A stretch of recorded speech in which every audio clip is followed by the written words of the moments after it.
Du Corée de l'UDPS, armé de machettes, une milice. Donc personnellement j'étais victime. Majid Chevrolet a été caillassé par la force du progrès. Vous avez vu la force du progrès lors de notre marche au niveau de Ngaba, opéré avec des machettes, assistés par la police. Ils ont été dénoncés même par la Senco. Merci. Donc s'il y a un parti qui entretient une jeunesse armée des armes blanches, c'est l'UDPS. Vous avez suivi la vidéo qui est devenue virale. Merci. Sur les réseaux sociaux. Un monsieur qui dit Kabouya nous donne, après ça fait bâti champa, balotoko, tenabo, cassé du papa. Merci. Pensez-vous que l'église catholique a un cahier de charges qui se conforme avec le cahier de charges de Nanga et de nos adresses? C'est dangereux ce que vous faites. Je fais que poser la question. C'est dangereux. Je fais que poser la question. Je reviens. Il a parlé de la condamnation de Luganda en 2022, mais les procès n'ont pas commencé en 2022. Et l'agression n'a pas été reconnue en 2022. Ça, c'est un arrêt de la Cour internationale de justice.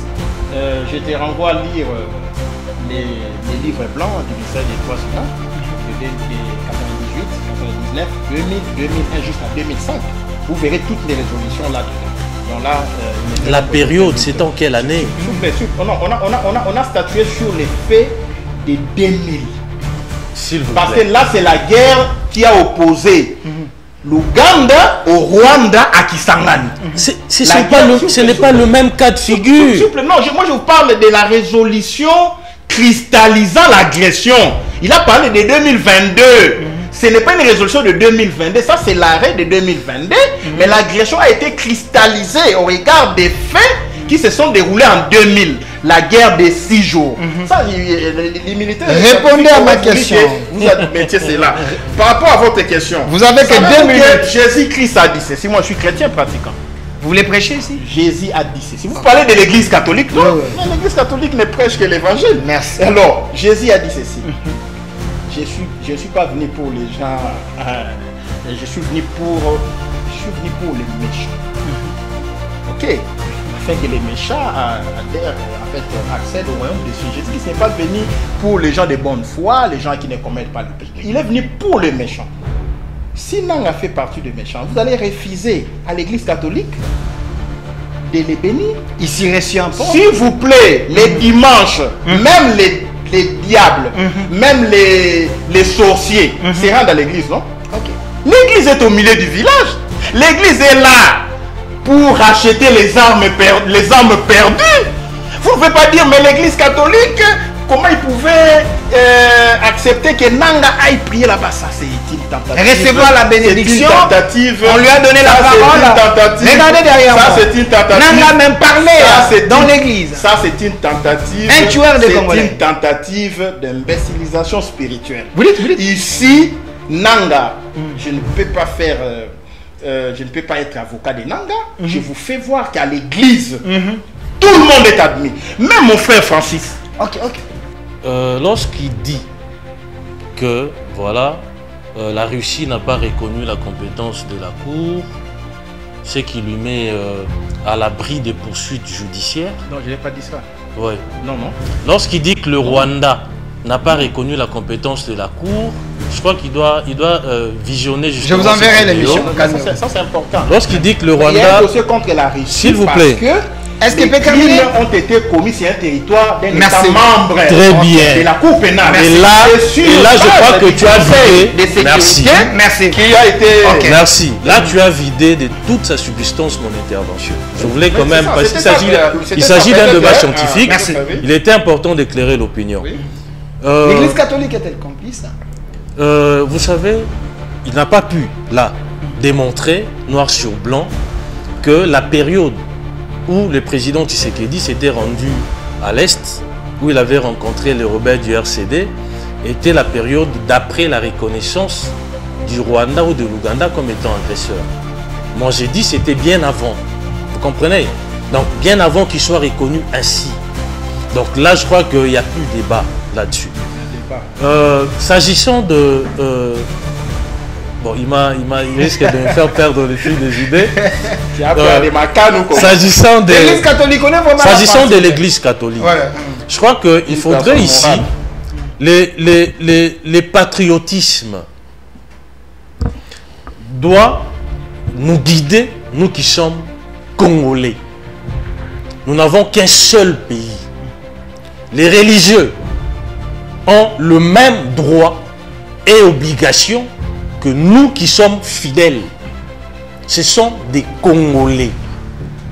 Il est paradoxal qu'un Congolais, fût-il serviteur de Dieu, puisse recevoir avec toute la solennité des étrangers ou des vassaux de l'agresseur qui sont en train de décimer la population. Je rappelle l'opinion que le bilan humain de toutes les agressions rwandaises ou ougandaises aussi entre 10 millions et 12 millions de Congolais. C'est de loin plus que les génocides rwandais qui avaient fait 800 000 Tutsis. Et je crois que ce patriotisme-là, vous savez, la même Bible, puisqu'il a évoqué la Bible, la même Bible interdit que vous puissiez confier votre pays aux étrangers. C'est biblique. Abonne-toi et partage la vidéo pour nous encourager à créer plus de contenus intéressants. Nous avons le devoir de l'aimer et l'obligation de la faire développer à travers notre sens patriotique et nos belles actions. Chers patriotes, il est temps. Rejoignez-nous dans la campagne citoyenne et éducative de sensibilisation sur le changement de mentalité.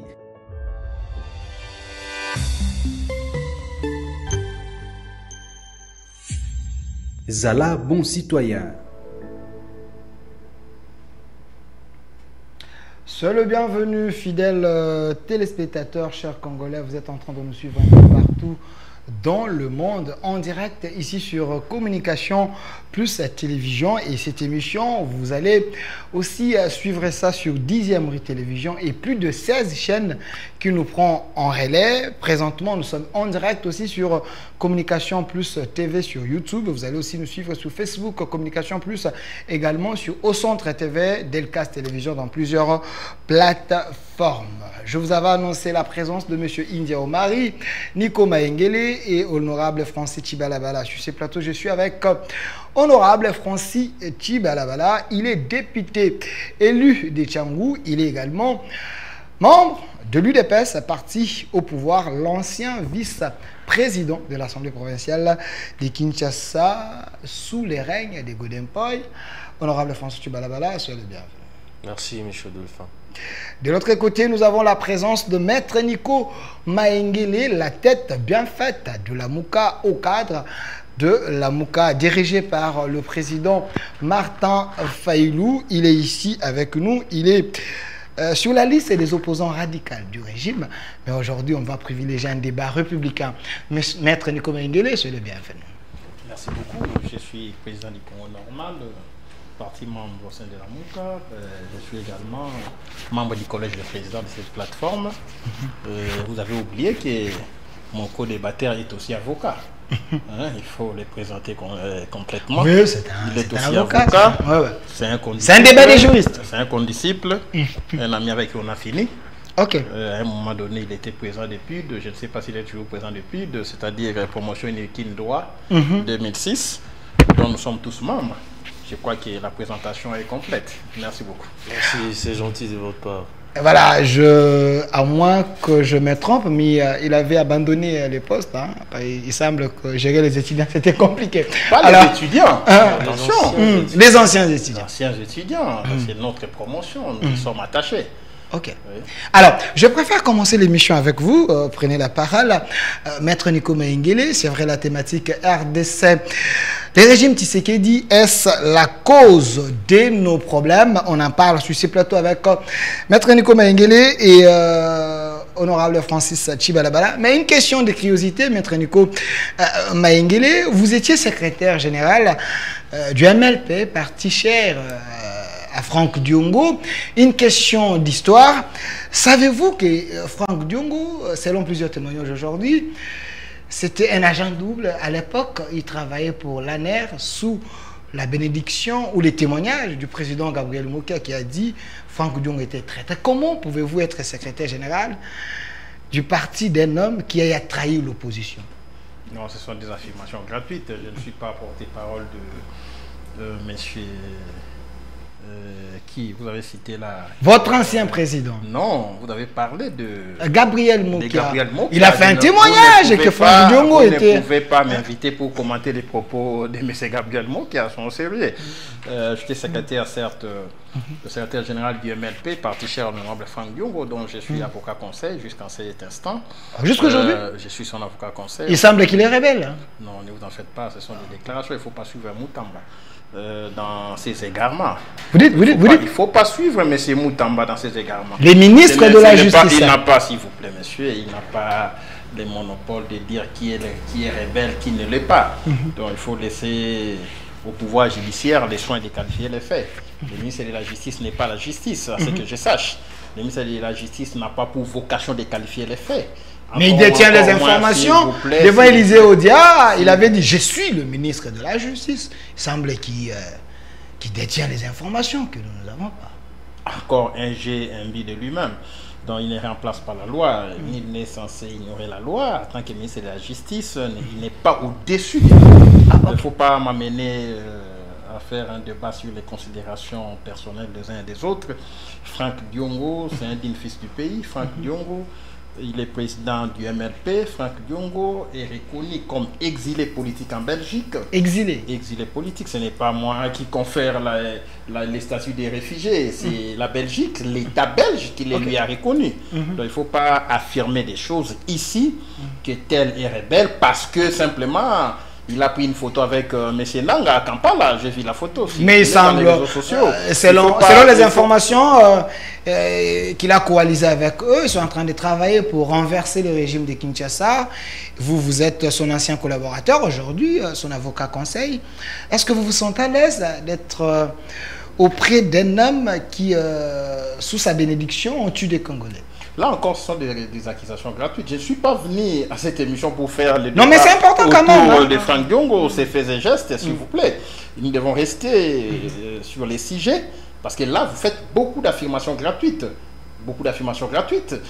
Toute personne accusée est présumée innocente jusqu'à ce que sa culpabilité ait été établie par un jugement définitif. Il n'y a pas un jugement condamnant Franck Diongo comme étant complice ou coauteur des actes qui seraient commis par le M23. Encore que le M23, c'est une personne morale. Et on ne peut poursuivre que sur base, puisque là, on parle des infractions graves, des crimes graves. On parle des crimes contre l'humanité, on parle des crimes de guerre. Et dans ces domaines-là, il va falloir, s'il y a procès un jour, que l'on démontre que Franck Diongo est soit à la tête, en fait, comme dirigeant. En complicité avec... Non, pas complicité seulement, parce que là, on juge les hauts responsables. Ça, nous sommes en droit international, en droit de la CPI. On juge les hauts responsables qui sont présumés auteurs des infractions, en fait, des crimes de guerre, crimes contre l'humanité. On ne juge pas les petits poissons, parce que ce sont des infractions graves. Et cette photo qui heurtent la conscience de l'humanité. Donc là, il va falloir démontrer que Franck Diongo dirige les troupes, où il était en intelligence avec ceux qui dirigeaient les troupes. Il a donné quel ordre qui a permis à ce que telle ou telle incrimination soit commise. Là, ce sont des infractions, ce sont des déclarations plutôt... Est-ce que la photo ici, ce n'est pas une preuve Non, s'il vous plaît, vous parlez quand même aux intellectuels des hautes factures. Est-ce qu'une photo peut être constitutive d'une preuve des crimes contre l'humanité, s'il vous plaît? Encore que il n'existe aucune loi qui interdit aux uns et aux autres de tuer une photo avec Nanga. Avec un rebelle. Il n'existe pas, s'il vous plaît. Avec un rebelle. S'il vous plaît. Non, Nanga aujourd'hui, ce n'est pas Nanga de la CENI. C'est un rebelle, un assassin. Pas des raccordements frauduleux, pas d'affirmations gratuites. Papa Tshisekedi à l'époque, mon frère Francis ne va pas me contredire. À l'époque, Papa Tshisekedi, quand j'étais avec Franck Diongo, ils avaient créé l'ASD, l'Alliance pour la sauvegarde du dialogue intercongolais. Papa Tshisekedi a eu se faire photographier avec les RCD. Il a reçu les honneurs militaires. Ce n'est pas pour autant que Tshisekedi a été poursuivi par le régime de Kabila comme étant rebelle. Donc il faut, à un moment donné, il faut avoir des pieds sur terre, il faut avoir l'essence de la mesure, l'essence de la gravité des événements. Ici, c'est le Congo, c'est la survie du Congo qui est en jeu. Il faut mettre de côté les équilibrages les émotions, les sensationnels, parce que moi je ne suis pas tout ce que Moutamba est en train de faire. Merci. Parce qu'il est l'incarnation du populisme qui ne dit pas son nom. Merci. Un populisme éhonté et ridicule. Donc il ne faut même pas en faire état. Donc il faut rester sur la rationalité, et je crois que le débat sera rationnel et républicain au lieu de nous ramener vers le bas, faire preuve d'innivellement vers le bas en évoquant des communiqués qui sanctionnent à tout bout de champ X ou Y, encore que le ministre de la Justice n'est pas la justice et il n'a pas le pouvoir d'ordonner la saisie des biens. Je crois qu'on pourra en parler. Merci. Donc ici, il faut rester vraiment sur les fondamentaux au lieu d'évoquer ce que Moutamba fait de manière abracadabrantesque. Merci, Maître Nico Maïngele. Je précise qu'il est parmi les têtes pensantes de la Moukam. Quand vous avez cité le nom de Moutamba plus de 2 fois, 3 fois ici, ça m'a poussé à vous rappeler que M. Moutamba, il est enseignant à l'université, il est chef des travaux sous la bénédiction du grand professeur Ndjoli. Et je pense qu'il est de cette école. Il ne peut pas faire du populisme parce que c'est quelqu'un qui maîtrise bien les droits. Je vais revenir non, à vous. Faut pas, non, s'il vous plaît. Là, c'est un jeu dangereux. J'ai dit, ça, c'est il est avec le professeur Ndjoli. Le professeur Ndjoli. Quand nous finissons l'université, Moutamba n'était pas encore étudiant. Vous dites? Information. C'est vrai ça? Quand nous finissons l'université avec mon frère Francis, nous sommes en 2005. Ok. Moutamba n'était même pas en GD. S'il vous plaît. Ok. Notre promotion regorge de professeurs de l'université. Si on pouvait continuer le 3e cycle, je suis détenteur d'un master 2, si je pouvais encore continuer, je serais déjà professeur. Donc il ne faut pas me rappeler les chefs des travaux, les assistants, parce que de notre promotion, il y en a qui sont professeurs aujourd'hui, et Francis ne va pas me contredire là-dessus. Donc arrêtez d'être complexé face au titre. Merci. Ça ne nous dit rien. Merci, merci. Je salue la présence de M. Manix Yenda qui est venu tout simplement suivre cette émission. Prochainement, ça serait son tour. Alors, de ce côté, nous avons la présence de l'honorable Francis Chibalabala avant d'évoquer la question liée à l'actualité, mais quand même les arriérés, c'est quand même important. Quand Maître Nico Maïngele dit, Franck Diongo, il a pris la photo avec un Congolais, Nanga, vous le qualifiez comme un rebelle, un assassin. Est-ce normal, vous trouvez ça normal que Franck Diongo peut faire ça comme un acteur politique? Pourquoi il est sur la liste des gens suspects? Vous avez confisqué même ses biens selon l'esprit de Moutamba. Est-ce un acharnement? Voilà, merci pour la question. Personnellement, je voudrais remettre mon frère en perspective dans la mesure où il a essayé de présenter les faits, mais de manière tordue tout simplement. Okay. Lorsqu'il dit, il fait les parallèles par rapport à la position de Diongo et celle du président Tshisekedi de l'époque, Étienne Tshisekedi, je trouve que c'est un contresens historique tout simplement. Le président Tshisekedi, effectivement, il a eu à rencontrer le rebelle, mais c'était avec une mission précise, celle de faire à ce qu'il y ait un accord global et inclusif. Okay. Vous comprenez? Parce que le PPRD à l'époque et les MLC s'étaient retirés pour leur accord cadre. Et l'accord cadre excluait, bien entendu, beaucoup d'autres protagonistes, alors que nous étions à la recherche de la paix. Il fallait que tout le monde soit mis à la table des négociations au fin de trouver ou de régler de manière définitive la situation. Ça, c'est premièrement. Deuxièmement, lors de Sand City, il n'y avait pas encore une constitution. Okay. Il n'y avait pas une constitution qui nous régissait. La constitution actuelle, dont Maître Nico Maïngele et les autres se sont posés aujourd'hui en défenseurs. Ils font pratiquement de l'orthodoxie du respect de la Constitution aujourd'hui, interdit formellement la rébellion. Vous comprenez? C'est-à-dire, la Constitution n'autorise pas qu'il y ait une opposition militaire. Et eux qui sont respectueux de cette Constitution-là, ils peuvent quand même pas idéaliser une lutte qui va à l'encontre de la Constitution. Je crois qu'on doit être responsable à un moment donné. Vous comprenez? Donc, les parallèles ne tiennent pas. Donc, les contrastes est saisissant par rapport à l'attitude du président Tshisekedi et l'attitude de M. Franck Diogo. Donc, il est en bonne intelligence avec celui qui est en train de tuer les Congolais. Donc, c'est anormal. Il ne pouvait pas. Vous comprenez? Donc, je voulais quand même nous remettre en contexte pour que l'opinion retienne. Etienne Tshisekedi, à l'époque, il avait milité pour que tous les protagonistes se retrouvent autour d'une table pour fumer les calumets de la paix et régler définitivement les dissensions qu'il y avait entre belligérants, entre groupes, entre politiques, etc. Vous comprenez? Et à l'époque, il n'y avait pas de constitution qui condamnait, bien entendu, la rébellion, qui condamnait les groupes armés, l'opposition militaire. Donc, ces cas de figure diffèrent.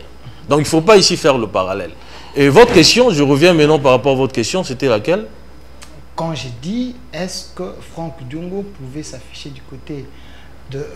Voilà, s'il pouvait s'afficher, je crois que c'est une légitimation d'une entreprise qui est en train de décimer la population congolaise. Vous lisez la constitution de la RDC. Vous lisez la loi sur l'opposition politique. Vous lisez la loi sur les partis politiques, n'autorise nullement un citoyen à recourir aux armes pour exprimer justement ses desiderata ou sa position. Vous comprenez? Aller soutenir ou légitimer une telle action, une telle entreprise, serait tout simplement une insulte sur la mémoire de tous les Congolais qui sont tombés, serait naturellement une complicité à la violation de lois de la République qui interdisent à ce que nous puissions recourir aux armes comme moyen d'expression justement de ce que nous voulons obtenir, bien entendu, du gouvernement. Vous comprenez? Est-ce que c'est le droit, parce que Franck Diongo a pris une photo, ou un opposant qui a pris une photo avec Nanga, il faut lui arracher ses biens, confisquer ses biens, sans suivre la procédure? C'est ça? Non, s'il vous plaît, s'il vous plaît, ici, je ne veux pas commenter sur la saisie des biens, etc. En tant que juriste, je crois que Maître Nico Maengele, qui est avocat, qui est un ancien condisciple, pratiquant, vous comprenez, ne va pas me contredire quand même. Je parle avec beaucoup d'humilité sous justement sous la sagesse ou l'intelligence de Maître Nico. J'aimerais ici éclairer l'opinion que le ministre de la Justice a un pouvoir d'injonction sur le parquet. Le ministre de la Justice peut ordonner ou donner injonction au parquet d'enclencher une action publique. Ce n'est pas du populisme. S'il vous plaît. Lorsqu'on parle de saisie de biens, j'ai entendu Maître Nico dire que ce n'est pas du ressort du ministre. Effectivement, il a raison. C'est le parquet qui procède à la saisie de biens, mais lesquels biens? Les biens ayant concouru à la commission d'une infraction. Ah, ok. Les biens ayant facilité justement la commission d'une infraction. Ce sont des biens qui doivent être saisis lors des enquêtes au niveau du parquet, même au niveau de la police judiciaire. Lorsque le ministre donne une opinion par rapport à l'attitude qu'auraient adoptée justement ses compatriotes de papier, vous comprenez, je pense que c'est dans l'ordre de choses, dans la mesure où le droit d'injonction qu'a le ministre s'étend aussi à une certaine orientation par rapport au dossier.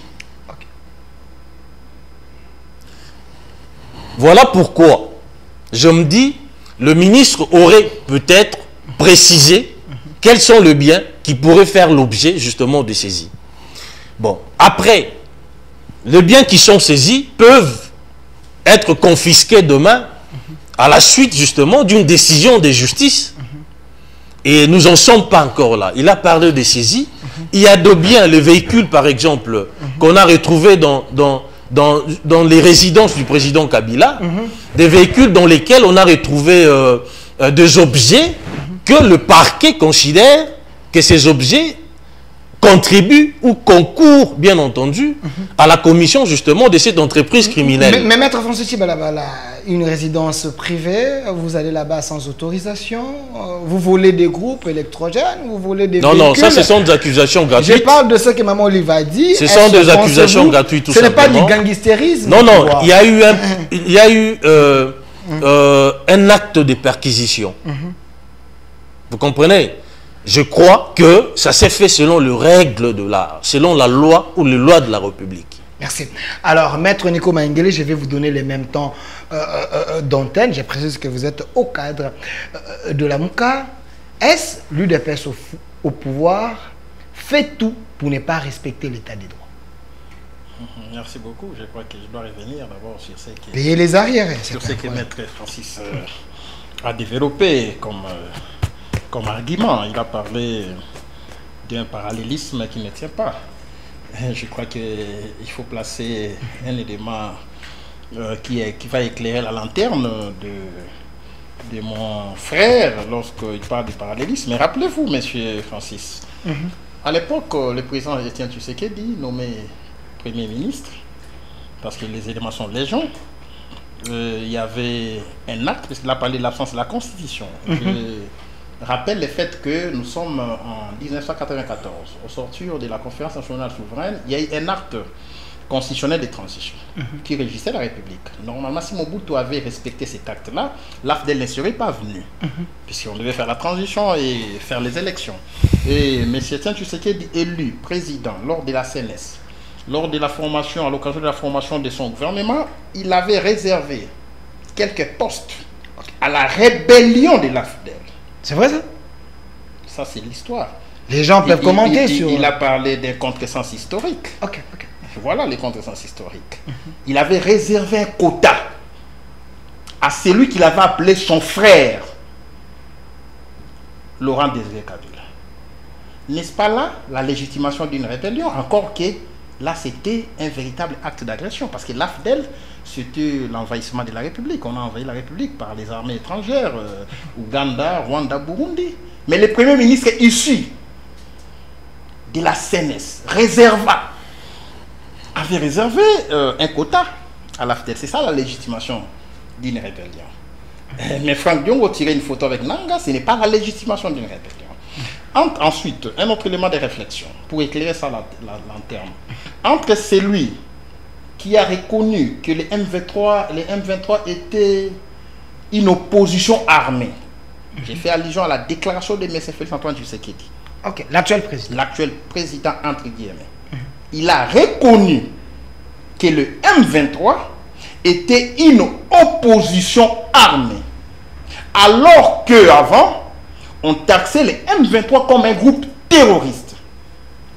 Et c'est lui qui a été à une mission que lui-même devra préciser à Kampala, je parle de Diongo, à l'issue de laquelle ils ont tiré des photos. Qui a légitimé M23? C'est lui qui a tiré la photo avec Nanga dans le cadre d'une mission dont il devra préciser les contenus. Et c'est lui qui a déclaré publiquement que le M23 était une opposition armée. Qui a légitimé le M23? Les internautes peuvent répondre. Attendez s'il vous plaît. Continuez. Je demande seulement aux internautes de répondre. J'aime un débat pondéré. J'aime un débat qui est assez encadré par les arguments solides. Quelque part, mon frère Francis a dit que non, les ministres de la Justice a pouvoir d'injonction sur les parquets. Là, c'est légal. C'est constitutionnel. Lorsqu'on interroge même la loi portant la loi sur les juridictions de l'ordre judiciaire, le ministre de la Justice a ce pouvoir-là. Lorsque vous interrogez même les codes de justice militaire, il y a double injonction. Vous avez l'ordre d'enclencher des poursuites qui peut émaner du ministre de la Justice, tout comme du ministre de la Défense lorsqu'il s'agit du parquet militaire, c'est-à-dire l'auditorat militaire. Là, il ne fait l'ombre d'aucun doute. Il est dans ses attributions. Mais dire que le ministre peut donner une quelconque orientation par rapport au dossier pour déboucher sur la saisie de biens des personnes jusque-là suspectes qui ne sont même pas accusées, là, c'est du dérapage. Là, c'est faire l'apologie d'apéprisme juridique, puisque les ministres de la Justice n'ont ni pouvoir, ni qualité, ni compétence pour pouvoir ordonner. On parle bien d'ordonner la saisie. Lorsque vous lisez l'article 34 in fine de la Constitution, la Constitution pose les principes de manière péremptoire de décision de justice chaque fois qu'il y a saisie. La Constitution dit clairement ceci: nul ne peut être saisi en ses biens qu'en vertu d'une décision de l'autorité judiciaire compétente. Je répète, nul ne peut être saisi en ses biens qu'en vertu d'une décision de l'autorité judiciaire compétente. Question pour un champion. Le ministre de la Justice est-elle l'autorité compétente en matière de saisie des biens, même des criminels? Non, la réponse est non. Donc dire que le ministre de la Justice aurait dû ordonner une orientation de nature à déboucher sur la saisie des biens des personnes que lui-même acquises. Parce que lorsque le ministre de la Justice use de son pouvoir d'injonction sur les parquets, il ordonne au parquet d'enclencher des poursuites à l'égard de X ou Y en vertu des éléments à sa possession. Parce que le pouvoir d'injonction n'est pas un pouvoir nul. Ça a un contenu et un contenant. Donc le ministère de la Justice devra, en saisissant le parquet par voie d'injonction, offrir au parquet les éléments de nature à éclairer le parquet quand le parquet ordonne, en fait, ouvre les enquêtes à charge de X partant des éléments de preuve que le ministère de la Justice lui offre. Mais le ministère de la Justice ne peut pas confondre le pouvoir d'injonction avec le pouvoir de saisie, qui relève exclusivement du juge civil. C'est ainsi qu'il y a saisie. Lorsque le parquet enquête, parce que là encore, il faut préciser une autre notion qu'il a développée en connaissance des causes. Le pouvoir de saisie d'objets ayant concouru à la commission de l'infraction, il a très bien précisé. Quel lien y a-t-il entre la maison de Diongo ici à Gombe, la maison de Diongo en Ngaliema, avec les infractions qui seraient commises par le M23 à l'Est? Quel lien est-ce la maison de Diongo ayant concouru à la commission des crimes de guerre et des crimes contre l'humanité qu'elle aurait reprocherait au M23? C'est ça le débat de fond.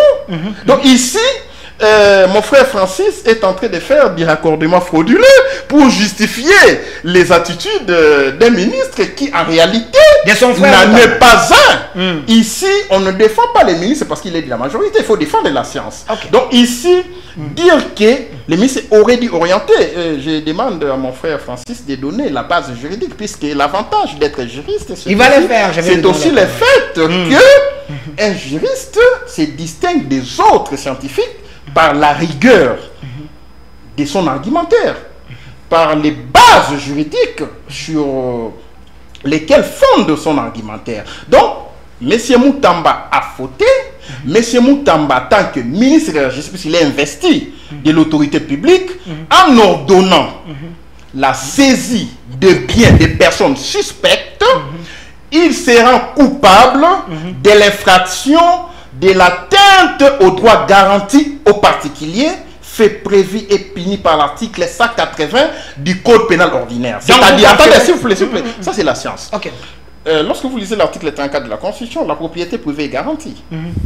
Seul le juge peut porter atteinte au droit à la propriété privée, c'est-à-dire les meubles, les immeubles constituent le patrimoine de quelqu'un.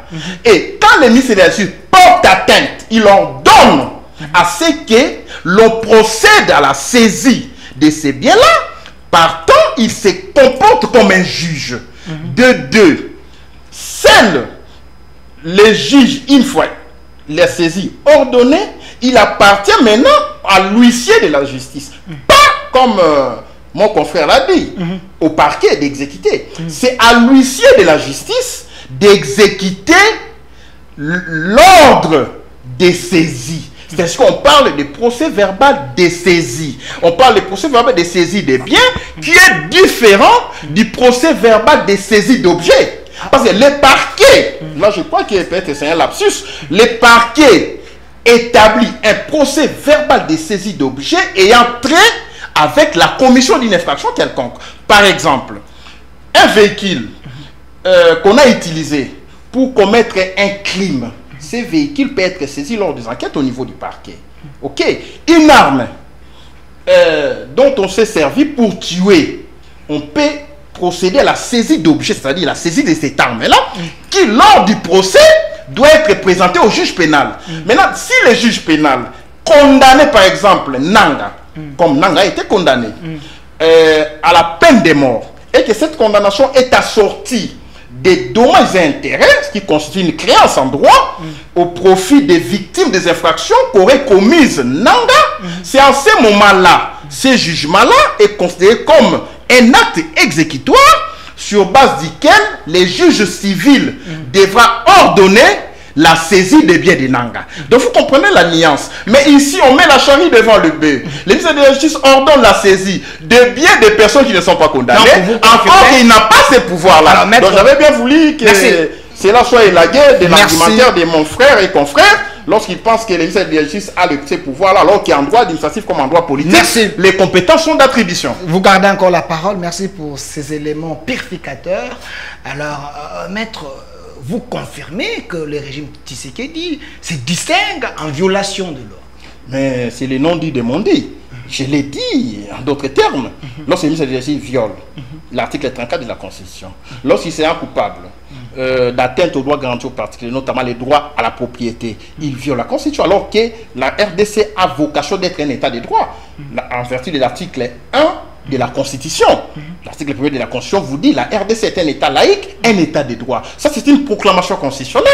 Et sur le plan des faits, sur le plan des actes, les comportements des animateurs des institutions doivent refléter effectivement que nous sommes dans un état de droit. Encore que, puisque la décision d'ordonner la saisie relève au juge, le pouvoir judiciaire, et que Moutamba relève du pouvoir exécutif, là encore, il viole les principes du constitutionnalisme ou les principes de la séparation des pouvoirs, qui est inhérent même à l'existence de l'état de droit. Donc ici, à tout état de cause, Moutamba reflète M. Tshilombo, puisque lui-même, le chef de l'État, viole sans effusion de sang la Constitution, et Moutamba emboîte les pas, tel père, tel fils. Ça, c'est évident. Et je ne veux pas que mon frère tombe dans ces violations de la Constitution. Merci. Soyez élégant. Président Félix Tshisekedi, Tshilombo, c'est un peu péjoratif. En quoi je ne suis pas élégant? S'il vous plaît, s'il vous plaît. Vous êtes un homme d'État. Non, monsieur Delphin. Calmez-vous, s'il vous plaît. Il ne faut pas induire nos enfants en erreur. Merci. Je veux vous révéler. Les qualificatifs d'élégance, c'est appeler quelqu'un monsieur. C'est pourquoi les Belges n'appelez pas qui ils veulent, monsieur. Quand on vous appelle monsieur, on reconnaît en vous un certain civisme. Donc ici, dire que le président... Vous savez, en France, on appelle monsieur Macron.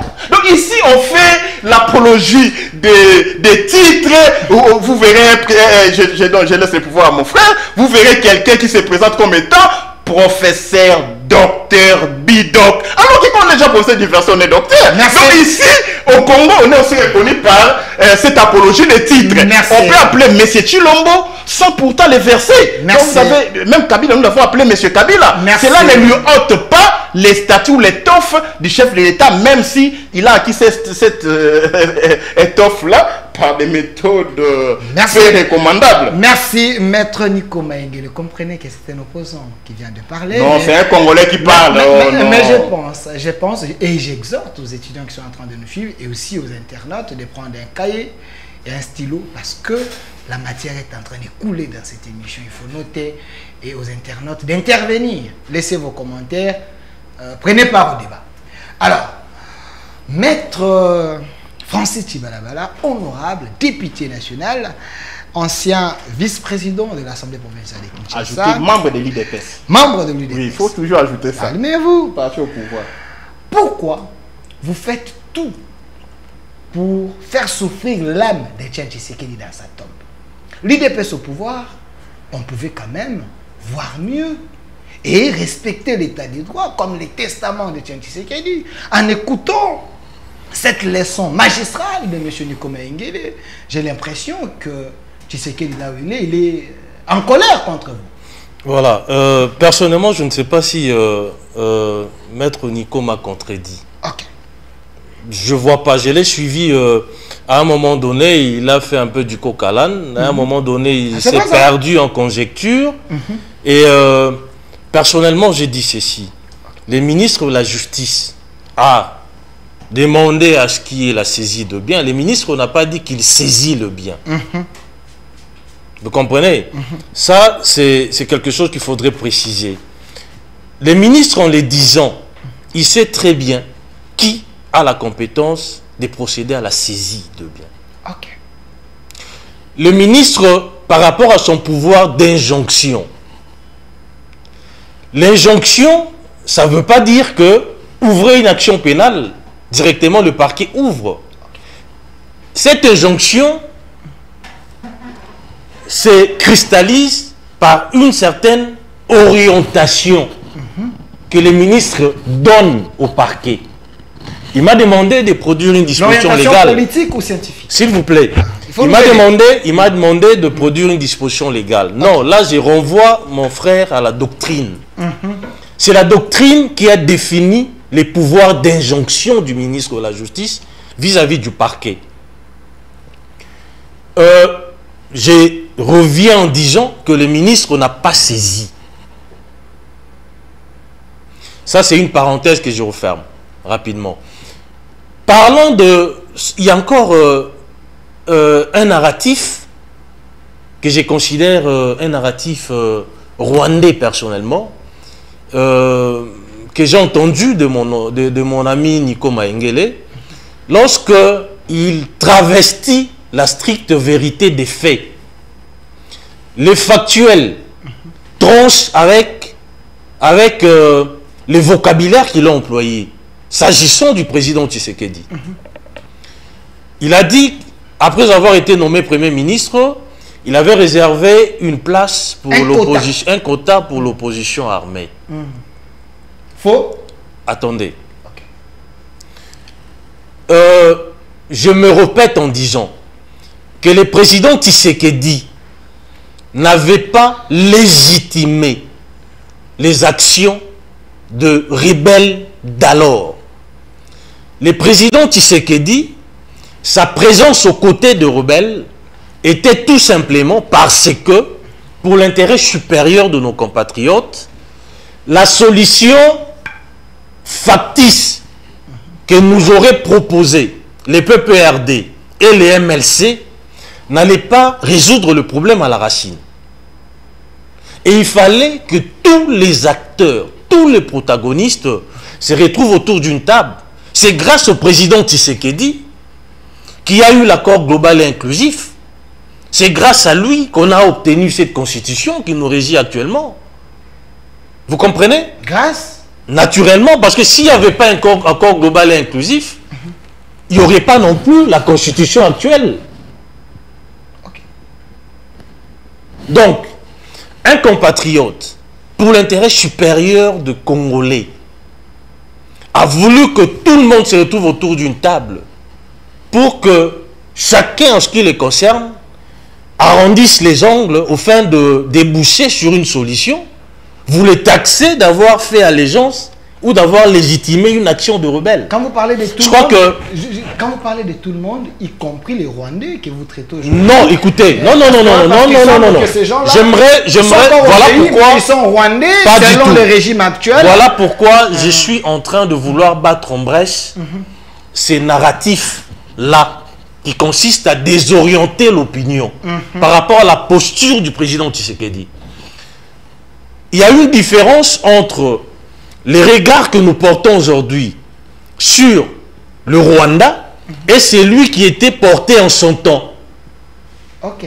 Il y a des époques, des périodes différentes. Les enjeux sont différents et les époques diffèrent aussi. Ok. À l'époque, le Rwanda n'était pas perçu, tant dans l'opinion nationale qu'internationale, comme étant l'agresseur. Ah, ok. C'est ça la différence avec l'époque actuelle. Ça n'est le même portant. Vous comprenez? Le Rwanda n'était pas l'agresseur. L'Ouganda n'était pas l'agresseur. Mais actuellement, les intentions de M. Kagame ont été dévoilées. Vous comprenez? Il a mené des actions clandestinement pour déstabiliser les régimes, mais en filigrane, le président Kagame a des velléités expansionnistes et des prédations sur nos richesses. C'est cela la différence. Et ces velléités, bien entendu, il ne peut pas lui-même venir nous agresser. Il a utilisé ce qu'on appelle les vassaux, ces affidés, qui sont des Congolais de mauvaise qualité, pour mettre à exécution son plan. Avec tout ce qu'il y a comme boucherie, avec tout ce qu'il y a comme bilan humain, plus de 12 millions de Congolais, et aller s'acoquiner avec un agresseur, je pense que c'est une haute trahison. Tous ces gens qui sont en train de tomber, quand j'entends nos compatriotes faire une certaine légitimation des actions mortifères de la part de M. Kagame avec ses affidés, personnellement je me dis, nous sommes quelle qualité des Congolais? Vous ne verrez pas un Ukrainien aller s'acoquiner avec M. Poutine. Parce qu'il s'agit d'une agression. Nous sommes dans le même cas de figure. Okay. Vous ne verrez pas un Estonien aller justement comploter avec Poutine aux dépens de la Lestonie. Ces complotismes-là, ça ne passe pas. Mais pourquoi chez nous, nous devons accepter ça et normaliser les choses? C'est gravissime. Donc c'est anormal. C'est anormal. Bon, parlons de l'UDPS, parce qu'il fallait que je rebondisse. Parlons de l'UDPS. Est-ce que tu sais que Monsieur le journaliste, si on demande, si je demande, je voudrais peut-être prendre votre place, excusez-moi. Si on demande à Maître Nico de nous donner les dispositions constitutionnelles ou les lois de la République qui sont violées par le président Tshisekedi, je voudrais que l'opinion retienne que le président, depuis qu'il a pris ses quartiers au palais de la nation, il s'est toujours conformé à la Constitution et aux lois de la République. Toujours. On a vu le président Kabila ici violer sans autre forme de procès les lois de la République, la Constitution. Et l'opposition d'alors, naturellement, était montrée au créneau par rapport à cela. Mais aujourd'hui, ils sont dans la littérature. Que voilà, on viole la Constitution, on gère en violation de l'ordre de la République, etc. Lorsque un traître, c'est quel sort qu'on doit réserver à un traître? Donc, par là, je voudrais dire que l'UDPS, nous nous sommes battus pendant plusieurs décennies pour l'instauration d'un état de droit. Pour que tous les compatriotes, tous les citoyens soient sous la loi, soumis à la loi. Donc ici, on ne doit pas nous imputer des faits qui tranchent avec le factuel. Merci. Alors, Maître Nico Maingili, une question directe. J'aimerais tester votre patriotisme, parce que vous êtes dans l'opposition ensemble avec Kabila et les autres. Quand les régimes décident de suspendre les activités du PPRD, Kabila qui est dans l'opposition, pensez-vous que cette décision, parce que Kabila s'est présenté à Goma, en écoutant M. Jacquemin Chabani, qui ont des éléments prouvant que Kabila était à Goma, est-ce que cela suffise qu'on puisse suspendre les activités d'un grand parti politique comme le PPRD, sur le plan des droits? Je ne suis pas porté-parole de Kabila ni du PPRD. Non, j'ai dit sur le plan des droits. Je reviens sur les débats. Parce que ça, c'est une tentative. Je risque de faire une dérobade médiatique pour m'écarter. Je vais te poser la question. Je vais rester vraiment droit dans mes bottes pour rencontrer mon estimé confrère et honorable Francis. Vous savez, je reviens d'abord sur le fait qu'il a dit que le ministère de la Justice n'a pas saisi, mais il a ordonné. Là, c'est un aveu. Okay. Même les juges ne saisissent pas. Les juges ordonnent. C'est vrai ça? C'est un praticien du droit. Ok. Le président. Je n'ai pas dit qu'il a ordonné. S'il vous plaît. Ce sont des orientations. J'ai parlé des orientations. S'il vous plaît, je suis resté. On se respecte, non? Voilà. C'est pas. Notez seulement. Je vous donne un stylo. Non, note pas. C'est un débat. Non, je voudrais quand même corriger ça. C'est un débat des gens majeurs, républicain, avec une capacité très élevée de rétention. Vous voyez, on n'a pas besoin de papier. Okay. Donc, il retient ce que j'ai dit. Pardon. Ok. Continue. Quand on saisit par requête le président du tribunal de grande instance au fin d'ordonner la saisie, les dispositifs de la requête indiquent que, après examen, le président ordonne la saisie. Il appartient à l'huissier d'exécuter, soit avec les concours de la police ou du parquet. Lorsque vous lisez les communiqués de M. Moutamba du 5 avril, du 18 avril, donnez-nous les communiqués. Le communiqué, si, non. Si vous pouvez lire, pas de problème. le ministre ordonne. Il parle du narratif. Les juges ordonnent, le ministre aussi a ordonné. C'est un empiètement. Ok. Un abus d'autorité. C'est une violation. C'est une violation, s'il vous plaît. Peut-être que le ministre a oublié. Si vous pas peut-être, une faute répétée, en français on dit l'erreur est humaine, mais persévérer dans l'erreur, c'est non seulement diabolique, mais c'est aussi stupide. C'est le cas de Moutamba? Oui, mais il persévère dans l'erreur, c'est diabolique. Okay. Lisez les communiqués sur la saisie des Kabila, des biens des Kabila. Lisez les communiqués sur la saisie des biens des Perrault. Lisez les communiqués sur la saisie des biens de Franck Diongo. Lisez les communiqués sur la saisie des biens de Moukoumadi. Ah, ok. Et l'autre journaliste. Les ministres ordonnent. Alors que seuls les juges ordonnent. Il faut aussi lire l'acte uniforme sur le droit WADA en matière de procédures simplifiées de recouvrement, tout ça. Ok. Donc là, moi, je suis vraiment légaliste. Maître Francis, il se comporte par là comme un sociologue, alors que c'est un juriste. Donc, il ne faut pas justifier les bêtises de Moutamba sur ces plateaux. Deuxième élément, il a dit que nous avons les narratifs rwandais. Ça, c'est une accusation gratuite. En ce que la rébellion, en fait, à l'époque, il a parlé des époques qui diffèrent, des contextes qui diffèrent, des enjeux qui diffèrent. Pour lui, aujourd'hui, on taxe clairement les Rwandais comme un agresseur. À l'époque, cela n'a pas été le cas. Là encore, je rappelle à mon frère qu'il est à côté de la plaque. Parce que ce n'est pas la première fois que le Rwanda a été reconnu comme agresseur du Congo. Oh, je lui donne les faits historiques. Aidez-nous alors. Savez-vous que l'Ouganda a été condamné par la Cour internationale de justice parce qu'aujourd'hui l'agression est devenue à la fois un acte internationalement illicite sur le plan du droit public et aussi sur le plan du droit pénal international, un crime. Parce que la CPI est opérationnelle aujourd'hui en matière de crimes d'agression qui a été déjà prévu en 1998. Ok. Et l'Ouganda a été condamné et reconnu comme agresseur pour les faits perpétrés en 2000, la guerre des 6 jours à Kisangani. Il y a eu les résolutions de l'ONU qui ont reconnu clairement que le Rwanda et l'Ouganda étaient des agresseurs. Parce qu'en droit international, c'est le Conseil de sécurité à compétence de reconnaître un acte d'agression.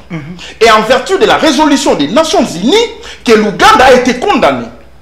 Même lorsqu'on a créé Fonarev, fonds qu'on a créé récemment, pour gérer notamment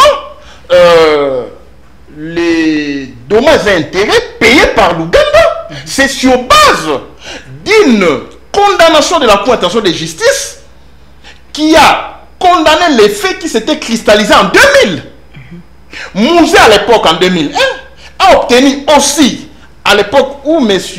Toumbalouaba était ministre des droits humains, une autre résolution reconnaissant les Rwandais et l'Ouganda comme des agresseurs. Même les Burundi, parce qu'à l'époque déjà, l'AFDEL, lorsqu'il est entré, en 98, la guerre du 2 août, c'est une guerre d'agression qui a été reconnue dès août 1998, qui a été reconnue par le Conseil de sécurité de l'ONU. C'est comme si mon frère n'a jamais lu les rapports mapping qui cristallisent les faits criminels entre 1993 et 2003. Et là-dedans, on parle déjà d'une série d'agressions. Donc, dire et ramener tout autour de Tshisekedi pour dire, c'est aujourd'hui seulement avec la résolution 2773 qu'on a reconnu que le pays est agressé. Là, c'est faire preuve, je ne dirais pas les mots serait fort, mais c'est comme si mon frère est amnésique. Non, je ne parlais pas de l'ignorance, c'est un confrère que je respecte, c'est un contradicteur que je respecte. Non, si c'était quelqu'un d'autre, j'allais les massacrer. Donc, ici, il y a eu des résolutions de l'ONU qui attestent clairement qu'il y a eu agression. Savez-vous que même cette question d'agression est très mal gérée par les pouvoirs? Je vais revenir sur les violations constitutionnelles par Tshisekedi. Cette question d'agression est très mal gérée. Savez-vous qu'aujourd'hui, les Nations Unies ont reconnu qu'il y a agression? Les États-Unis ont reconnu par des déclarations, la Belgique, la France, la Grande-Bretagne, il y a l'Allemagne, il y a une matière abondante quant à la matérialité de l'agression rwandaise. Mais lorsqu'on arrêta, lorsqu'on captura 3 militaires rwandais sur les sols congolais, mais c'est ce qui les a relaxés à la demande de l'Angola. Ça constitue les preuves d'agression. À l'époque, Kagame était ami de Félix Tshisekedi. À l'époque, Mouyaya n'avait pas reconnu qu'il y avait agression. À l'époque, personne n'admettait que les Rwandais et l'Ouganda nous agressaient sous le régime de Félix. Savez-vous que depuis juillet 2017, je dirais même depuis 2010, il y a eu les amendements à la Cour, au statut des Roms. On a opérationnalisé l'article 5 qui avait prévu notamment les crimes d'agression. Aujourd'hui, la CPI est opérationnelle à l'égard des crimes d'agression. Et ces réformes-là allaient entrer en vigueur après 30 amendements. Et le 30e amendement est intervenu en 2017. Et une année après, ces crimes d'agression est opérationnel, c'est-à-dire en 2018. Mais la RDC, qui est victime d'agression du Rwanda sous le régime de M. Tshisekedi, parlons que de cette agression sous le régime de M. Tshisekedi, en faisant fi des autres agressions sous Kabila. Chutez 2 minutes. Savez-vous que M. Chilombo, avec son régime, avec Francis, qui est député devant moi, n'ont jamais ratifié les amendements au statut des Roms rendant opérationnelle la Cour pénale internationale à l'égard des crimes d'agression. Aujourd'hui, avec ces réformes du droit pénal international, on peut poursuivre Kagame comme individu. C'est ça l'avantage de la beauté du droit. On peut poursuivre Kagame comme individu, on peut poursuivre James Kabarebe comme individu, militaire, politique, et a envoyé des troupes au Congo en termes d'agression et répondre devant la Cour pénale internationale. Même si le Rwanda n'est pas signataire du statut des Roms, le fait que les crimes d'agression aient été commis sur un territoire d'un État membre de la Cour pénale internationale, la Cour pénale internationale peut poursuivre les hauts responsables politiques et militaires qui ont planifié ces crimes d'agression au Congo. Mais pourquoi elle ne ratifie pas l'amendement au statut des Roms? Ils sont complices avec les Rwandais. Ils ne veulent pas que les Rwandais soient poursuivis. Bon, peut-être ils ont... Pourquoi, s'il vous plaît? Ça, c'est... Oui. Nous avons ramené les débats. Peut-être qu'ils ne savaient pas que... S'il vous plaît, je vous dis que Moutamba fait du populisme.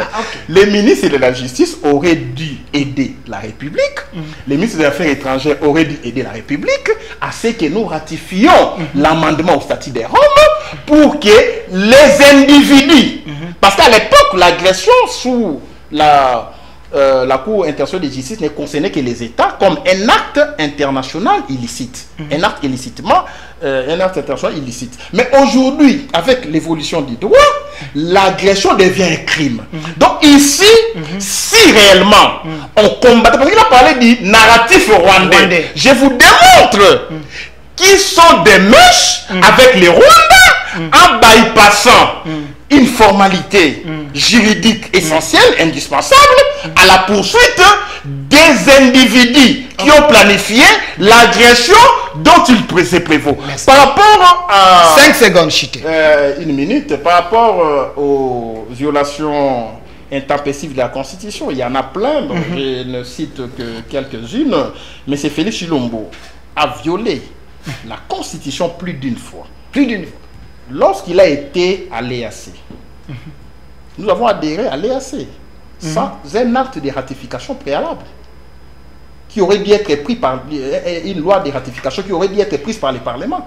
Il a adhéré à l'EAC, il a posé des actes. Ce n'est qu'après qu'on viendra comme une sorte de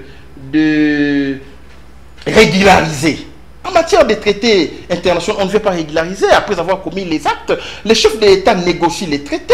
Les traités et conventions internationaux négociés par les chefs de l'État concernent 1. L'adhésion dans des organisations internationales, 2. Nos matières premières ou les finances, il faut passer par les parlements. Mais Félix ne l'a pas fait. On peut négocier. Après, on vient, on présente au Parlement les actes. Le Parlement prend la loi de ratification. Donc là, c'est une violation flagrante. Alors, deuxième élément. Attendez, non, il y en a plein, s'il vous plaît. Je vais vous redonner la parole. Laissez-moi dire. Deuxième. Lorsqu'il a désigné Kabouya, Je vais vous donner ce lorsqu'il a désigné Kabouya comme informateur, la Constitution est claire, non? Lorsqu'il n'y a pas de majorité, on désigne un informateur. Mais les chefs d'État statuent par voie d'ordonnance, pas par voie de communiqué, ni par voie de lettres. Donc ici, on désigne un informateur sans soubassement juridique. Il y a une le cas de Kabouya. Mais s'il vous plaît, tous les informateurs. S'il vous plaît. C'est déjà des violations. Non, s'il vous plaît. Laissez-moi maintenant. Calmez-vous. Mais je vais vous donner. Calmez-vous. C'est comme si vous protégez l'honorable alors que j'aurais dû être honorable avant lui. Calmez-vous, merci. Je te rappelle. Merci, maître. Mais laissez-moi atterrir. S'il vous plaît. Je ne veux pas que les internautes... Est-ce que je peux atterrir? Calmez-vous. Je ne veux pas que les internautes... Est-ce que Vous avez eu plus de 10 minutes. Je peux atterrir. S'il vous plaît. Nous ne sommes pas dans une église que l'autre puisse vous écouter. Ah. Vous allez parler. Honorable Francis Chibalabala, Maître Nico a fait une démonstration ici avec des preuves que vous ne pouvez pas nier, que vous violez la Constitution. Mais ici, la question mérite d'être posée. Est-ce Moutamba ne vous piège pas? Si Moutamba fait ses erreurs qu'il lui a démontrées, s'il vous plaît, sur le plan des droits, est-ce que Moutamba ne joue pas les jeux de l'ennemi? Est-ce qu'il a la bénédiction du Conseil des ministres? Est-ce qu'il a la bénédiction du chef de l'État? Parce que vous violez les lois. Merci, je vous réponds directement. Vous savez, personnellement, mon ami est en train de faire du coq à l'âne. Il est en train de ramasser plusieurs choses en même temps. Il vient de dire ici, je prends juste sa dernière phrase. Il vient de dire que le président agit par voie d'ordonnance. Vous comprenez? Je lui oppose cette même réflexion. Moutamba signant ses communiqués. C'était un arrêté? Une autre violation. Non, c'était un arrêté. Parce que si le ministre agit par voie d'arrêté, mais lorsqu'il dit que le ministre Moutamba a ordonné la saisie, sur base de quel acte juridique? Meilleure question. Vous comprenez? Là, il a fait Moutamba. C'est pour vous montrer, c'est pour vous montrer qu'il ne s'agit pas d'un acte. Moutamba n'a pas ordonné la saisie de biens. C'est là que j'ai dit, peut-être qu'il n'arrive pas à cerner la portée de ce que je suis en train de dire. Il a ses communiqués, c'est le cabinet du ministre. S'il vous plaît. Il n'arrive peut-être pas à saisir la quintessence de ce que je suis en train de dire. J'ai dit que le pouvoir d'injonction, ça suppose que le ministre donne des orientations au parquet. Vous comprenez? Ça veut pas, ce n'est pas un ordre que le ministre dit saisissez le bien et on saisit. On va les saisir. Qui va les saisir? Le ministre agit par voie d'arrêté. Donc ici, ne faisons pas de l'amalgame. S'agissant de... Il dit que le Rwanda et l'Ouganda étaient reconnus comme étant agresseurs. C'est encore un contresens historique. Ne travestissons pas le fait. L'opinion risque d'être désorientée gratuitement. Sauver l'opinion. Vous comprenez? Je remets encore mon frère en perspective. Faut l'aider. S'agissant de ces dossiers, l'Ouganda a été condamné en 2022. En 2022. L'Ouganda a été condamné en 2022. Tshisekedi est allé rencontrer les gens du RCD, c'était en quelle année? C'était en quelle année? Je crois que l'opinion a la réponse par rapport à cela. Donc ça corrobore la thèse selon laquelle, à l'époque, ces pays-là n'étaient pas reconnus. Quand je parle de la reconnaissance, c'est par rapport à cette batterie de sanctions de la part de la communauté internationale. Il y a certes des États qui reconnaissent à demi-mot que le Rwanda est agresseur. Mais il y a des États, il y a des grandes puissances, aujourd'hui, de manière non équivoque, reconnaissent que le Rwanda est en train d'agresser la RDC. Quand je parle, les enjeux n'étaient pas les mêmes. À l'époque, lors de l'AFDEL, les leitmotivs étaient chasser une dictature qui s'était enracinée au Congo. Mais actuellement, lorsque vous suivez les narratifs rwandais, ils parlent de la protection d'une certaine minorité qui serait stigmatisée. Ils justifient la présence de l'armée rwandaise par la protection de cette minorité. Au-delà de ça, les factuels en disent long. Qui font même base sur nos richesses, c'est le Rwanda. C'est clair, c'est démontrable. Quelle est cette nébuleuse qui crée la zone de non-droit pour permettre au Rwanda de faire des allées-venues sur notre sol? C'est le M23 qui est les bras séculiers du Rwanda. Les revendications du M23, quand vous suivez du 6 mois, n'ont rien à voir avec, une certaine mauvaise gouvernance, une violation massive de loi de la RDC, etc. Bissimois parle au nom et pour le compte d'une minorité qui serait persécutée. Je crois que pour faire un bon diagnostic, non, pour proposer une bonne thérapie, il faut que les diagnostics soient parfaits. Donc nous ne sommes pas dans le même contexte. L'Ouganda a été condamné en 2022 comme étant agresseur. Je rebondis aussi, encore, parce que j'ai aussi fait le droit public international. Okay. Lorsqu'il dit que nous n'avons pas ratifié les amendements du statut de Rome s'agissant de crimes d'agression. Mais je rappelle à mon confrère que, au-delà du fait que nous soyons signataires du statut de Rome et que le Rwanda ne le soit pas,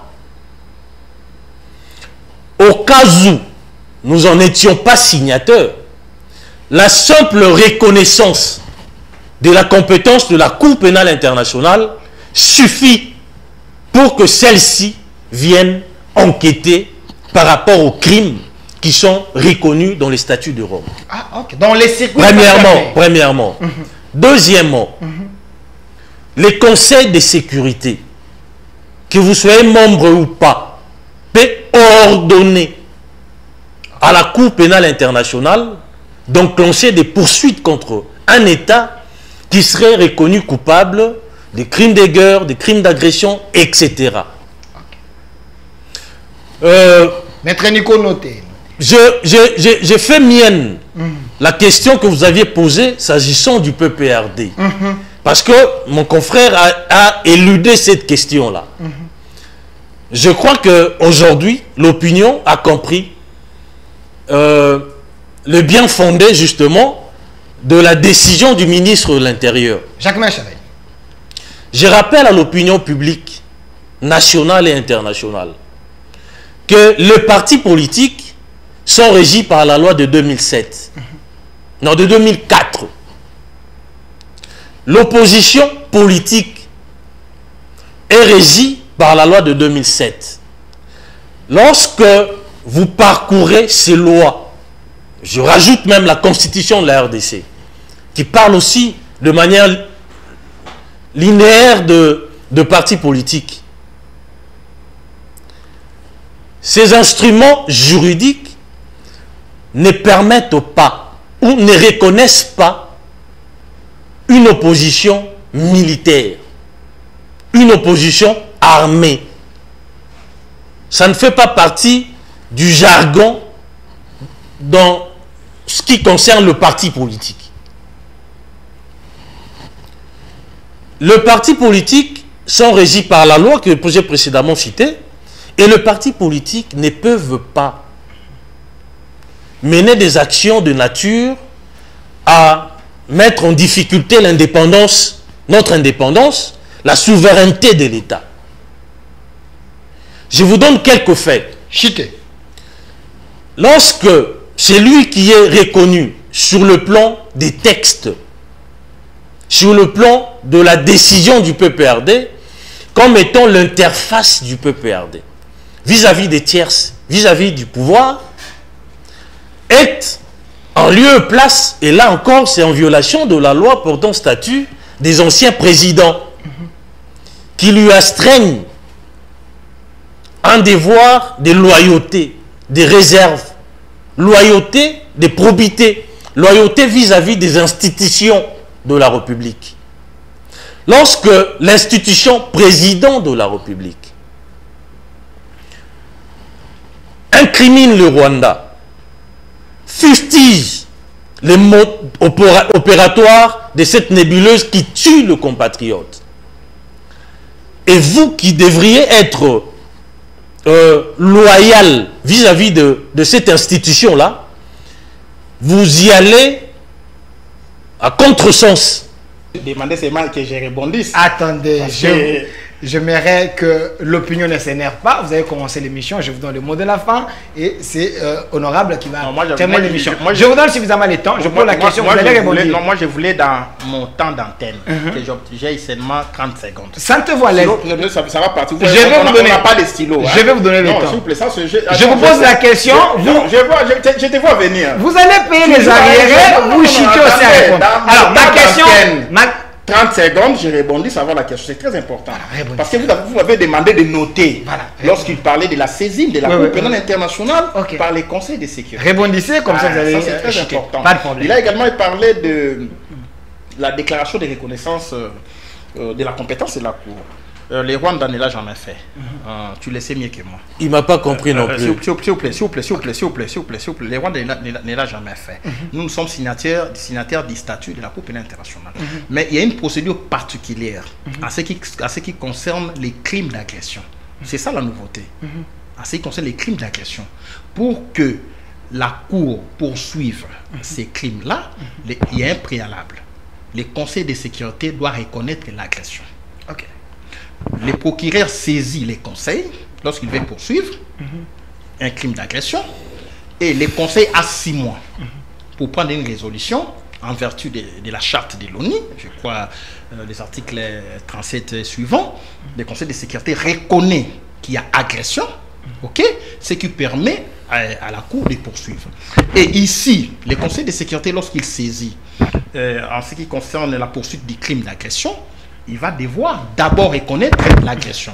Parce que quand le Conseil de sécurité saisit la Cour, même si vous êtes membre ou pas, vous devez répondre. C'est le cas avec la Russie, qui n'est pas membre, qui n'est pas signataire du statut de Rome. C'est le cas avec l'Israël, qui n'est pas signataire du statut de Rome. Mais ici, lorsque le Conseil de sécurité saisit, même en ce qui concerne le Rwanda, il doit d'abord reconnaître qu'il y a agression.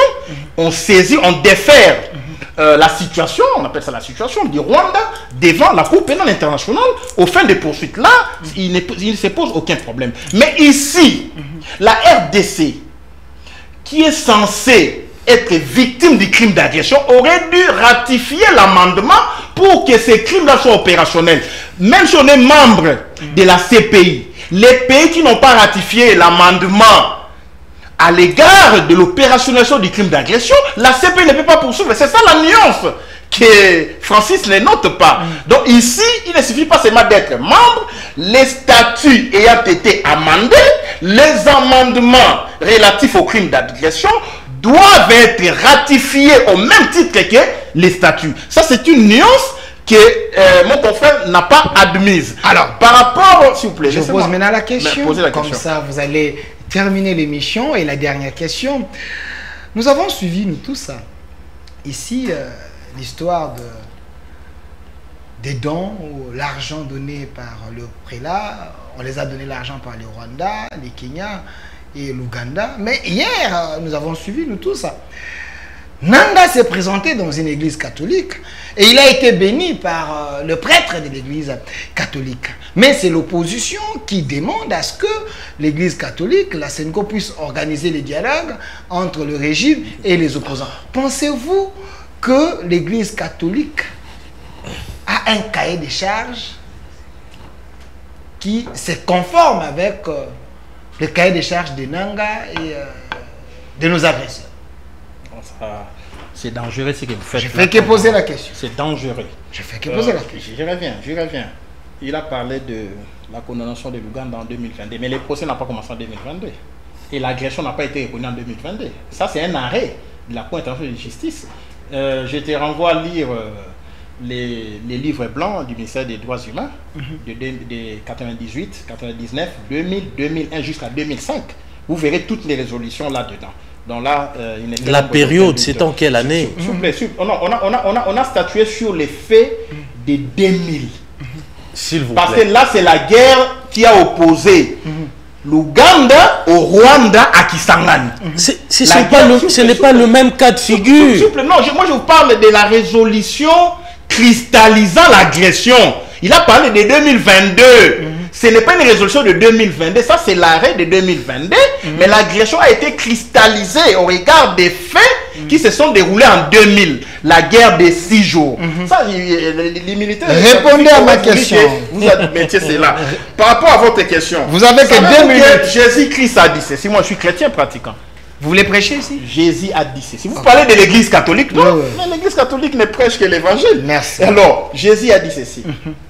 Je ne suis pas venu pour les gens, je suis venu pour les méchants. Ok? Afin que les méchants accèdent au royaume des cieux. Je dis que ce n'est pas venu pour les gens de bonne foi, les gens qui ne commettent pas le péché. Il est venu pour les méchants. Si Nanga fait partie des méchants, vous allez refuser à l'église catholique de les bénir? Ici, reçu un pont. S'il vous plaît, les dimanches, même les diables, même les sorciers se rendent à l'église, non? Ok. L'église est au milieu du village. L'église est là pour racheter les âmes perdues. Vous ne pouvez pas dire, mais l'église catholique, comment ils pouvaient accepter que Nanga aille prier là-bas? Ça, c'est une tentative. Recevoir la bénédiction. Une tentative. On lui a donné la parole. Regardez derrière moi. Ça, c'est une tentative. Nanga même parlé dans l'église. Ça, c'est une tentative. Un tueur de Congolais. C'est une tentative d'imbécilisation spirituelle. Vous dites. Ici, Nanga, je ne peux pas faire... je ne peux pas être avocat de Nanga. Je vous fais voir qu'à l'église, tout le monde est admis. Même mon frère Francis. Ok. Mais il peut y avoir aussi un certain nombre d'actes peu recommandables sur le plan spirituel, mais on ne va pas dire que ne venez pas à l'église, s'il vous plaît. Ici, il ne faut pas faire du sophisme. Ce que vous faites là, c'est du sophisme. C'est du fixisme. Mais c'est Chilombo qui est là. Il est parfait. Quand Chilombo va à l'église Philadelphie, quand on s'agenouille, on reconnaît ses péchés. Partout il passe, il s'agenouille. Devant les prêtres, devant les pasteurs. Donc Chilombo reconnaît d'abord que je suis pécheur. Je suis le célèbre du pouvoir de Fayoulou en 2018.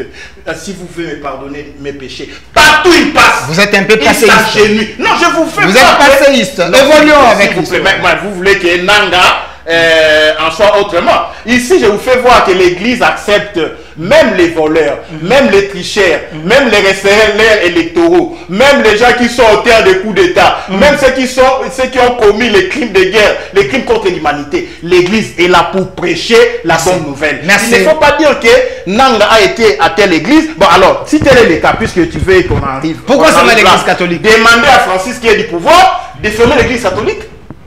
Puisqu'ils ont réussi Nanga, puisque Nanga a été prié là-bas. Donc ça, c'est n'importe quoi. Ici, l'honorable Francis a reconnu qu'il y a des violations, même lorsqu'il parle de cette histoire de suspension des partis politiques. Il a parlé des communiqués, parce que lui quand moi je prends la parole, il parle des coq à l'âne. Non, il développe tellement assez de sujets qu'on doit répondre à tous les sujets. Peut-être il en est inconscient. Il a développé beaucoup de choses. Merci. Ici, lorsqu'il dit que les communiqués, ce n'est pas un arrêté. Non, les communiqués, je l'ai encore dit. Les communiqués annoncent. Les ministres a donné injonction. Cette injonction peut être donnée par voie d'arrêté. Mais le communiqué vient rendre public un acte qui a été posé. Le communiqué n'est pas l'arrêté. Donc si les ministres ordonnent les injonctions sans arrêter, c'est une violation de la Constitution. Mais le communiqué vient porter à la connaissance, non, du public un acte qui a été posé sur le plan administratif. Merci. Donc c'est cela aussi la rationalité, les soins des mots et l'emplacement judiciaire des normes. Donc ici, il ne faut pas faire de l'amalgame. Un communiqué n'est pas un arrêté. Merci. Par rapport à ce qu'il a dit au sujet de... Vous devenez un dictateur. Donc. Non, comment dictateur, s'il vous plaît. Je parle de la suspension des partis. S'il y a un parti... 30 secondes. 30 secondes, merci beaucoup. Okay. Je salue votre... générosité. Pas générosité, sa bonacité. La bonté extrême. Donc, ici, s'il y a un parti, je suis vraiment sérieux, qui doit être dissous, c'est l'UDPS.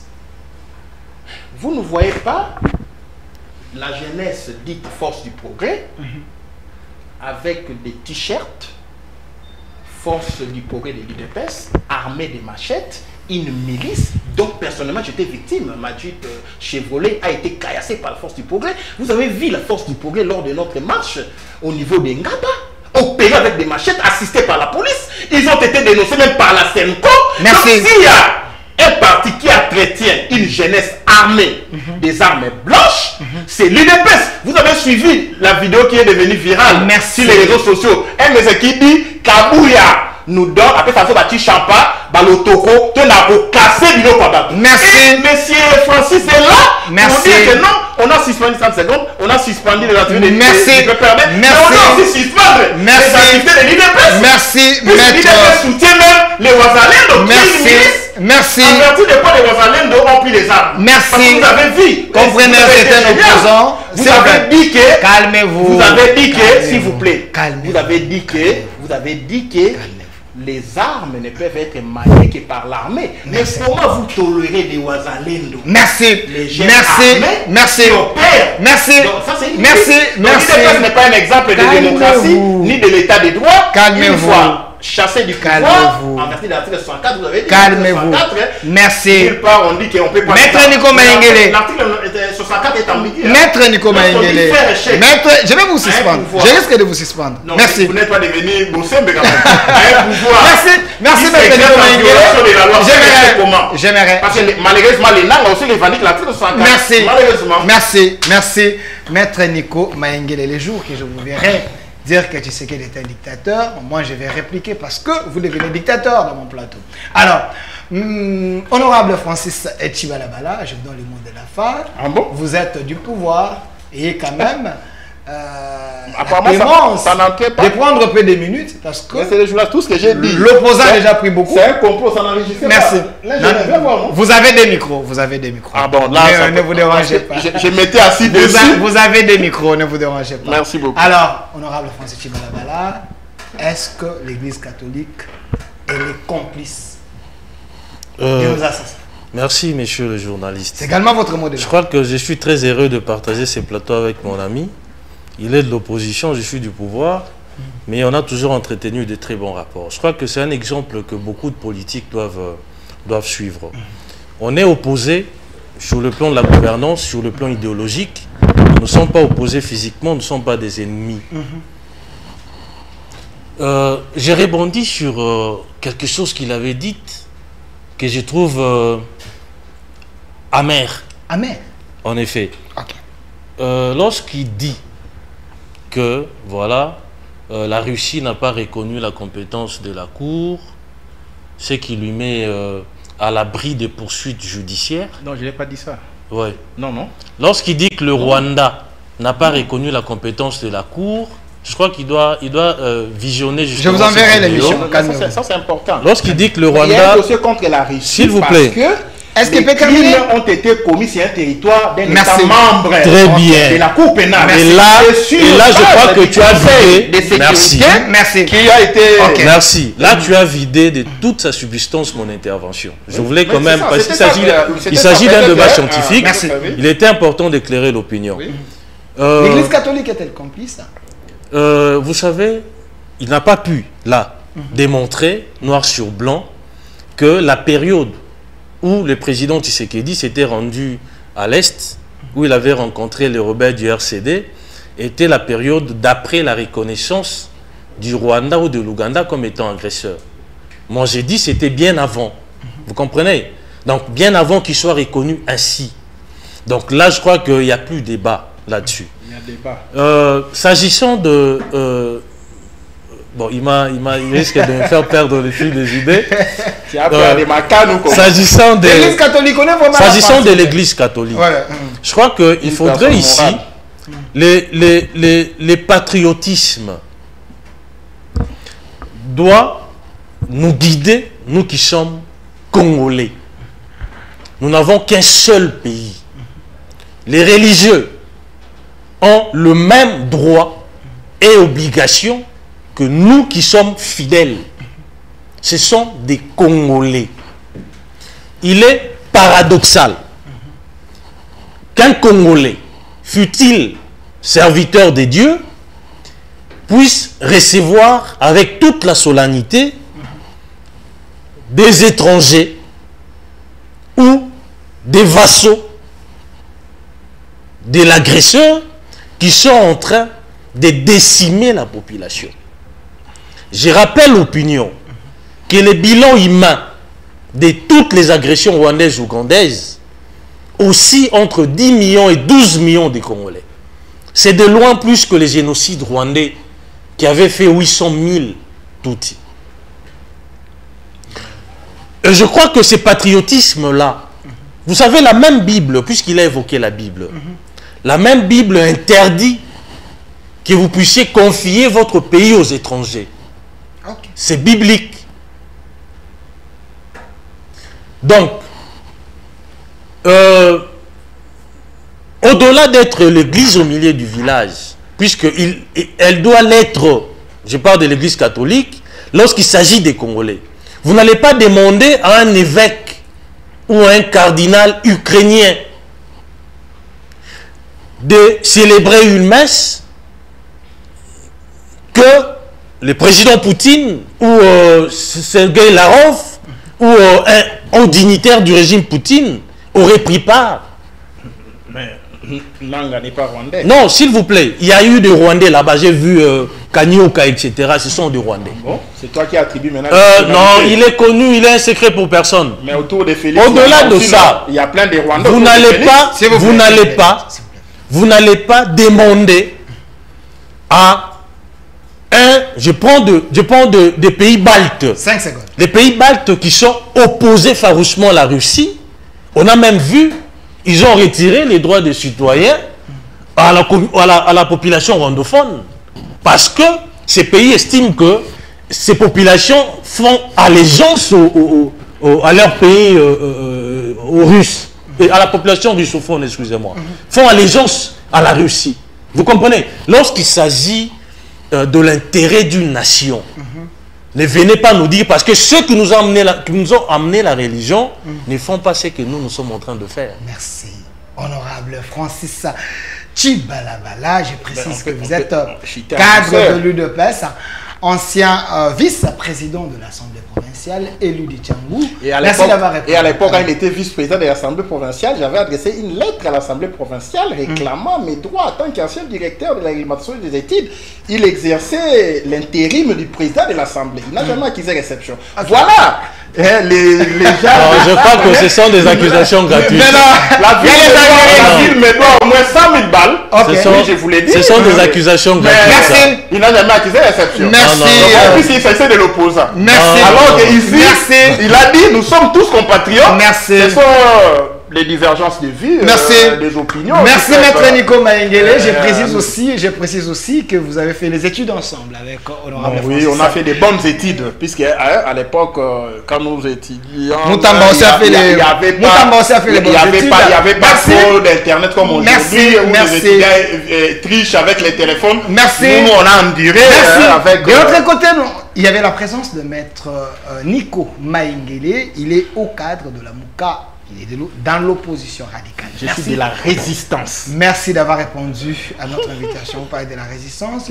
Kabila aussi était dans la résistance. Non, il ne faut pas citer Kabila. Kabila a toujours été ensemble avec Félix. Merci à les alliés. Merci à vous et merci à l'équipe qui m'a... Non mais, monsieur le journaliste, s'il vous plaît, je vais placer un petit mot. Oh là là. S'agissant de violation de la Constitution, vous voyez, non.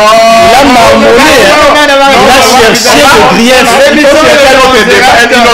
le grief. Merci, l'émission des gens en direct dans notre chaîne YouTube, au Centre TV, Delca Télévision, Communication Plus TV et dans nos pages, au Centre Facebook et Communication Plus Facebook. Je vois Jacob qui était derrière la caméra et Ado. Alors, Ado aussi était de l'autre côté. Merci à l'équipe qui m'a accompagné. Cette émission, vous allez suivre ça à 10e Rue Télévision 20h, Communication Plus 20h30 et plus de 16 chaînes qui vont nous prendre en relais. Et chers internautes, laissez vos commentaires, prenez place au débat. Les invités vont vous répondre si vous laissez vos messages. Et notre RDC est possible. Au revoir.